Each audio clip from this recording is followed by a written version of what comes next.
Hello and welcome to episode number 2 of the Whisky Wednesdays, presented by myself, Owen Innes of the Scottish History Podcast. Thank you so much for your response to episode number 1. It's been great so far, so keep those comments and messages rolling in for this one. Episode number 2, we're going to be continuing on with, as I mentioned in episode number 1, with some more Tomatin whiskey. This week we're going to be focusing on another one of their base range that you can get from the Tomatin online shop. That's tomatindistillery.com. tomatindistillery.shop. If you head to there, you can purchase any of the whiskies which I'll be talking about. And also, if you use the promo code SCOTPOD, all in capital letters, SCOTPOD, SCOTPOD, you will receive a discount of 10% off of your purchase. If you are purchasing from international waters, the best thing to do would be to email Tomatin Distillery or contact them in some way before you order, so that they can sort out the shipping, etc. for you. So without further ado, what we'll do is we'll jump in. I have here the whiskey of the week, and that is going to be the Tomatin Legacy, also known as Tomatin Duchas in the States, sort of across the other side of the Atlantic. So we're going to be going in with the Legacy this week. Now, obviously, last week I already gave you the history of the distillery, where Tomatin comes from, etc., where it is, that sort of thing. So if you haven't already watched that video, you need to go back and watch episode number 1 if you want to find out some more of the history. I'm not going to insert the history into every single episode. Basically, the first episode was a little bit about the history of the distillery, but also some information on how I taste my whiskies. I show you basically how I actually taste my whiskies, so if you want to taste along with, then you can do so. But what I'll also do as well is I will make sure that with all of the whiskies, it is the first try in most anyone that I get sent to me, because I don't just have Tomatin. It's not just Tomatin that have been kind to send me some samples. I've also got some other ones from somewhere else as well to come in coming weeks. But so if I'm tasting them really for the first time, the bottle will be unopened. Now I have tasted Legacy before, and of course I did taste the 12-year-old. However, the two other exclusive ones, which we'll be trying episode 3 and 4, I've not quite decided what order they're going to be in yet. But these other two, these are, as you can tell, unopened. You can even take a screenshot of this and be able to make sure that I haven't had a wee sip from either of these when it comes to doing the episode. So those two will be the first time that I've ever tried those particular ones, so that's always exciting. But this week we're going to be trying the Tomatin Legacy. So what we're going to do is we're going to crack open the bottle for the first time. And of course I'm going to grab my trusty whiskey glass. I'm actually going to try this one. This one is from Dalwhinnie Distillery, so we're going to get that into the glass. There we go, lovely. And we're just going to let that sort of air out a little bit. So as I did in the first episode, I've just got some notes here about the whiskey. First of all, we'll go with what basically what Tomatin say about what the flavours and the taste of Legacy is supposed to be. So first of all, what the main thing that what a lot of people notice about the Legacy is that it's non-age statement. So it's a non-age statement whiskey. There is no age statement on this whatsoever. So the potential is that the youngest whiskey in this could be 3 years old. Now, it is a very, very light whiskey. My camera's a bit rubbish, so you're not going to be able to see this properly, but it is a very light whiskey, even in comparison to the 12-year-old from last week. So it is non-age statement, so there's no indication as to how old the sort of the whiskey or the youngest whiskey inside of the bottling could be. I'm led to believe that usually that means that the youngest will probably be 3 years old. But again, that's not to say that the whole thing is 3, etc. So what Tomatin say about it is that it is aged in between both ex-bourbon casks and also virgin oak casks as well. So virgin oak, if you don't know, is oak casks that have not been used before. So they are probably built over here in the cooperages and used to house whiskey for the first time. Using virgin oak casks can usually give you quite an earthy, oaky taste because the oak is still really fresh. It is, of course, toasted or kind of burned a little bit before you put whiskey in to give it a wee bit more flavour. But ultimately, you'll probably get quite a strong, if it's fully virgin oak anyway, quite an oaky kind of taste.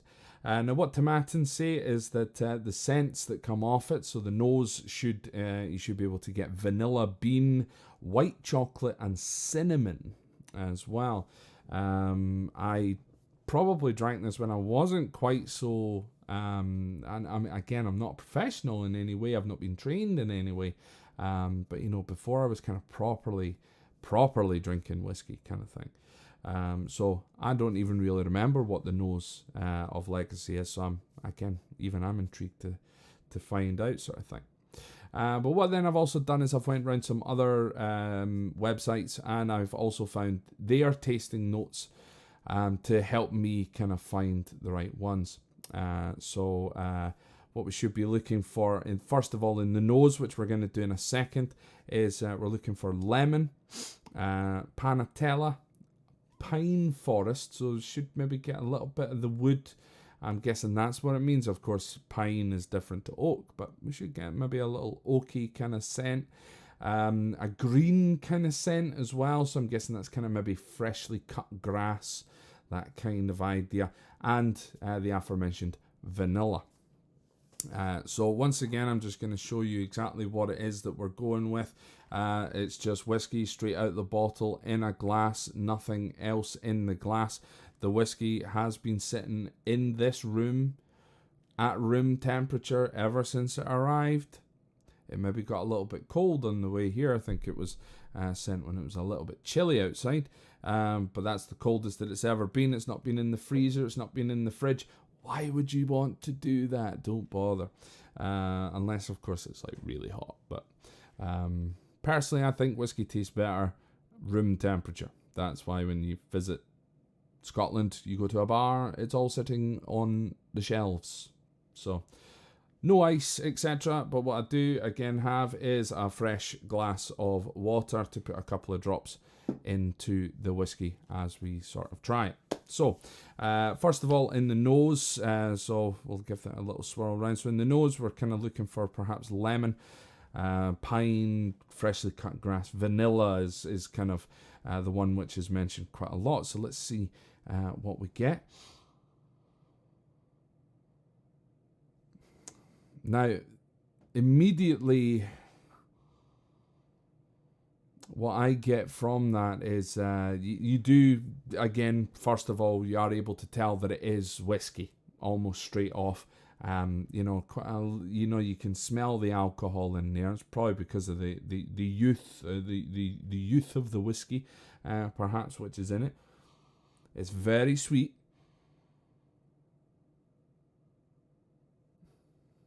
And again, it doesn't linger. It doesn't linger at all in the nose whatsoever. Sometimes it will just keep sort of wafting through. It doesn't linger very long. So it'll probably be quite light, especially in its finish.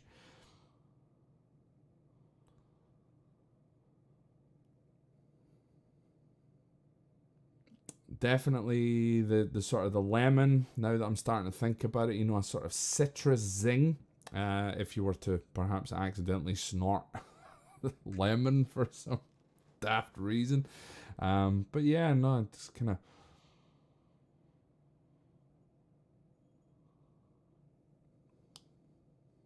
Yeah, I get that. I'm not really getting vanilla, but again, that's because I'm not necessarily professional at it as well. I'm not going to lie. One of my nostrils is a little bit blocked as well, which doesn't really help.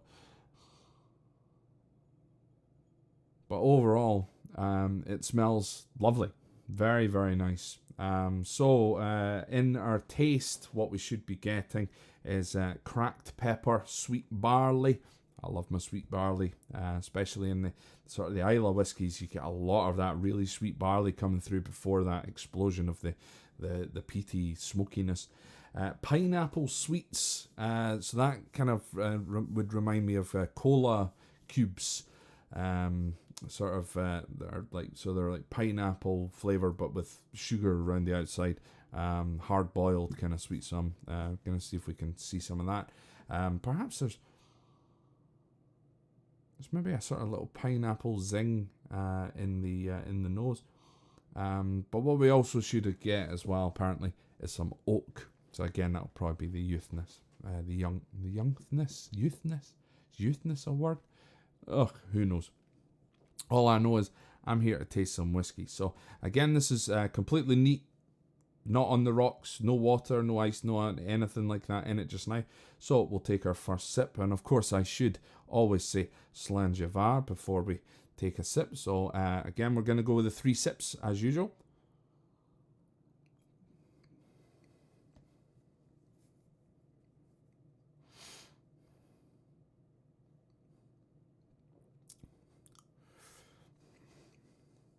Woo. Yeah, the pineapple definitely came out in that first, that kind of first few kind of swirls around the mouth there. Is a lot stronger in kind of taste. The oakiness is definitely a lot stronger than it is in the 12-year-old. But again, that's always that's the first sip. You can't tell much from the first sip because it is a bit like, whew, you make what's called the whiskey face. Don't know if I remember. I don't think I put that into episode number 1. The whiskey face is,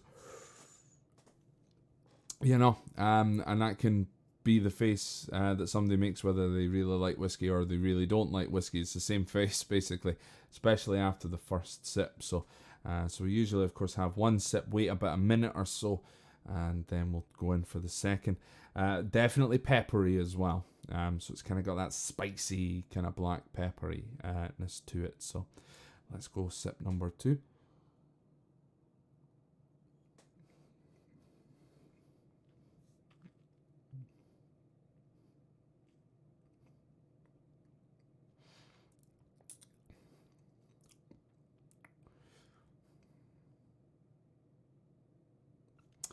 Yeah, the lemon, that sort of citrusy-ness is kind of coming out. Now again, bear in mind that this is Tomatin, so a lot of the whiskies from Tomatin are going to be quite similar, especially with the fact that this is matured in ex-bourbon casks. So if you remember, the 12-year-old is mostly ex-bourbon, 12 years in ex-bourbon casks, and then gets finished for between 6 and 9 months in a sherry cask. So a lot of the flavours, of course, going to be bourbon-esque. It does really remind me of a bourbon, probably kind of more along the lines of the Four Roses bourbon. Not like Jack Daniels or Jim Beam in any way. It's more like that really strong Four Roses bourbon, which I found sometimes can be a little bit too strong. Because again, when I drink whiskey, I don't drink it with Coke or anything like that. Just straight up neat in a glass. But it certainly makes the taste buds kind of explode a little bit, this one. The other one is kind of a lot more subtle, a little more smooth. This one kind of really starts to kind of almost flood your mouth, which is, handy. If you don't have any water handy, that's a handy thing. So we'll go on to sip number 3.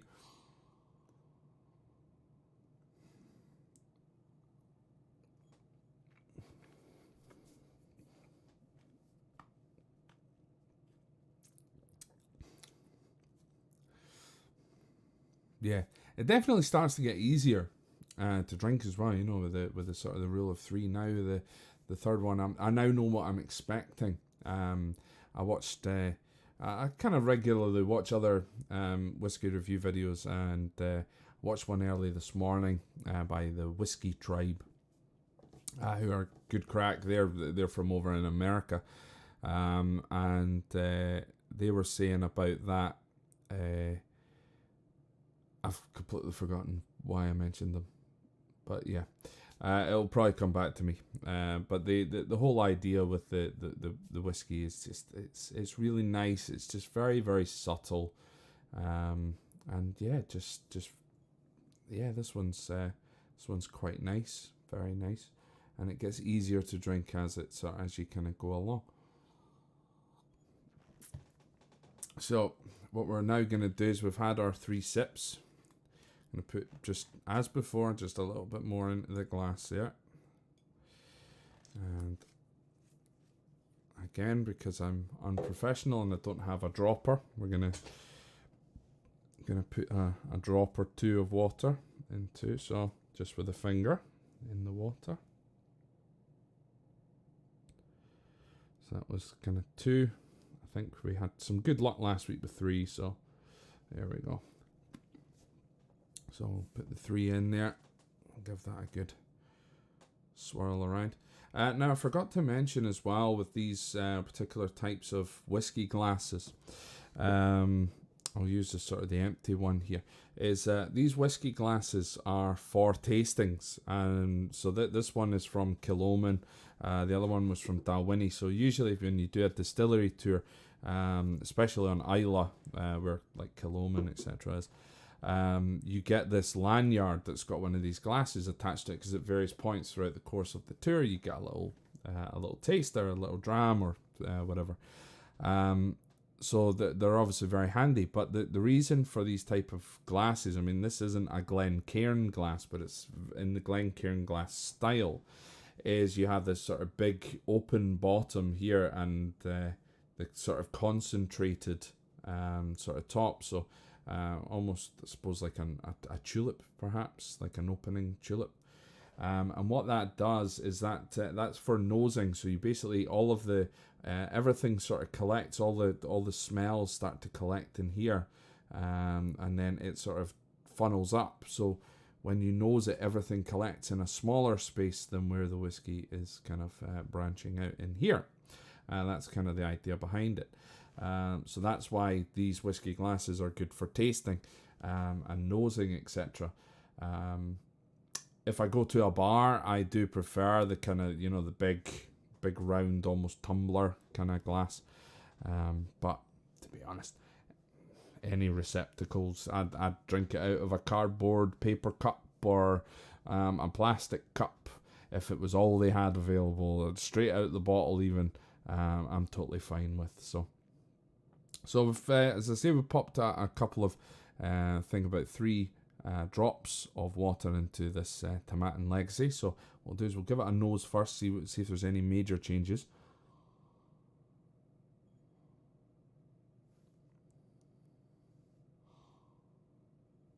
Now it's brought out a little bit more of the pepperiness in the nose, which I wasn't quite expecting. Even just with 3 little drops of water there, I feel it's maybe dulled it a little bit. So rather than opening the flavour, it seems to have dulled the flavour a little bit. So we'll give it a wee taste and see.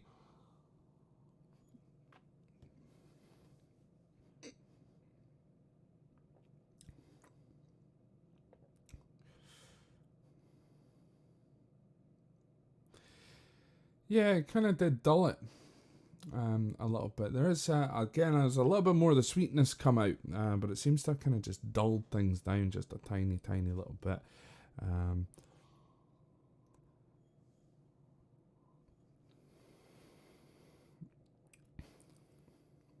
But what it has kind of done is it's reduced that oakiness down. So it's taken the earthiness, the sort of the oakiness down a little bit. So,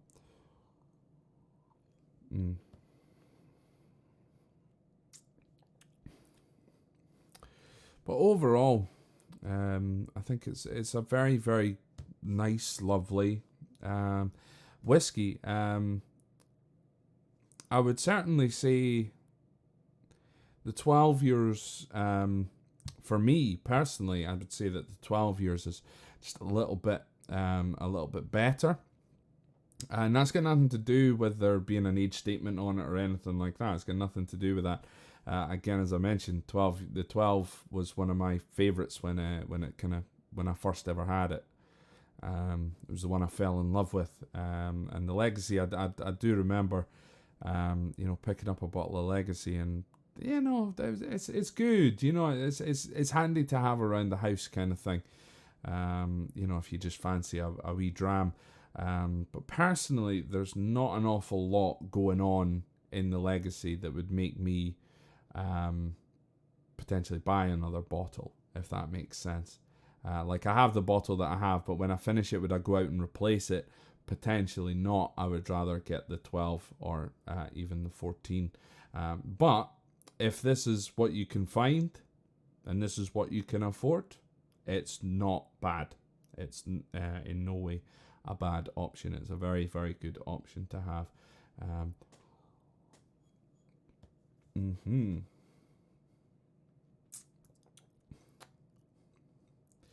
So yeah. So in terms of a rating for the Tomatin Legacy, here we go once again, the Tomatin Legacy.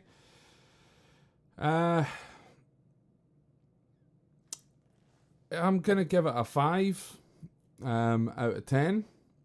I think that's very fair. It's a kind of middle of the road, good, almost a good sort of access into Tomatin. But I would say, without a doubt, that one of the best ones is the 12 year.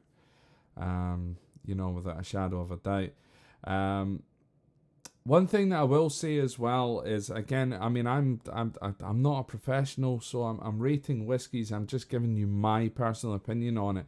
Is if you prefer the Legacy over the 12, or if you prefer the Legacy over every other whiskey in the world, it's got nothing to do with me, sort of thing. It's not a bad thing. It doesn't matter. My opinion at the end of the day is just a small drop of water in a very small glass of whiskey, or a very large glass of whiskey. A very small drop of water in a very large glass of whiskey. So my opinion is, it's just my opinion. Go out and try it for yourself and see what you think. The Legacy, 5 out of 10 is not a bad score. To me, if it was less than 5, then I would start getting concerned. And I've only ever had 2, maybe even 3 whiskies that would ever fall into below that. Another thing as well is my dad did sort of mention about why was the 12-year-old Tomatin only a 7 out of 10 if it's one of your all-time favourite whiskies. And my response to that is, because once you've had a 10 out of 10, if you have something which you think is better, it's only going to be a 10 out of 10. It's not going to be any better than that. So again, that's why 5 is a good score and 7 is a good score, because there's not going to be any, there's not going to be any whiskey out there that I could give a 10 out of 10. So that, I hope that kind of makes sense in some way. I think I do follow, I don't know if anyone else follows, but I do follow Dave Portnoy's pizza, New York pizza or American pizza reviews. So I might end up reverting to having to use the decimal point system, in which case I will go back and do this and the 12-year-old Tomatin, just see how we get on really with the whiskey reviews. But at the end of the day, Tomatin Legacy, 5 out of 10. Finish this one off. I think is a very good score. And once again, if you want to purchase yourself a bottle of the 12 years, the Legacy, the UK exclusive Fino Sherry cask, or the Tomatin Decades 2, you can get them from tomatindistillery.shop, and you can get an additional 10% off of the purchase price by using the discount code ScottPod. And I mean, why not? Why not treat yourself today? If you're in the UK, just get it done. Just get it done. Get yourself a bottle of 12 or a bottle of Legacy or any of the bottles. Just get yourself a bottle of something and join in at some point. So without sort of further ado, I think we'll just leave it at that, folks. So once again, thank you very, very much for watching. Don't forget to like the video, subscribe to the YouTube channel for additional videos here and there, and share it far and wide with anyone that you know is looking for whiskey, or someone that you know is enjoys whiskey. It's always good to have the conversation about it. So once again, thank you very much for joining me here on Whisky Wednesdays. Don't forget to go to the Tomatin website. But also, if you want to get in touch with myself, you can get in touch with myself through www.scotthistorypod.com, through Facebook, Instagram and Twitter. Just search the Scottish History Podcast. I'll be there. You can send me an email at scotthistorypod@gmail.com. Give me some recommendations for some whiskies to try, or some whiskies that you would like to hear my opinion of. I would greatly appreciate that too. Aside from that, if you want to support the podcast in any way, you can do it via Patreon, Patreon /Scott History Pod, or of course buymeacoffee.com. That's a new one. If you want to just make a one-off donation, you can do that way, and it helps for the running costs, etc. of the podcast. I'm not going to be starting a separate one for the Whisky Wednesdays or anything like that. It's just going to be the same old stuff, folks. I'm not, I'm not in this to make some money, but the podcast does cost money to produce. So that's really all that it is that's covering. So once again, folks, thank you so very much for watching, and I'll see you again next time. Bye-bye.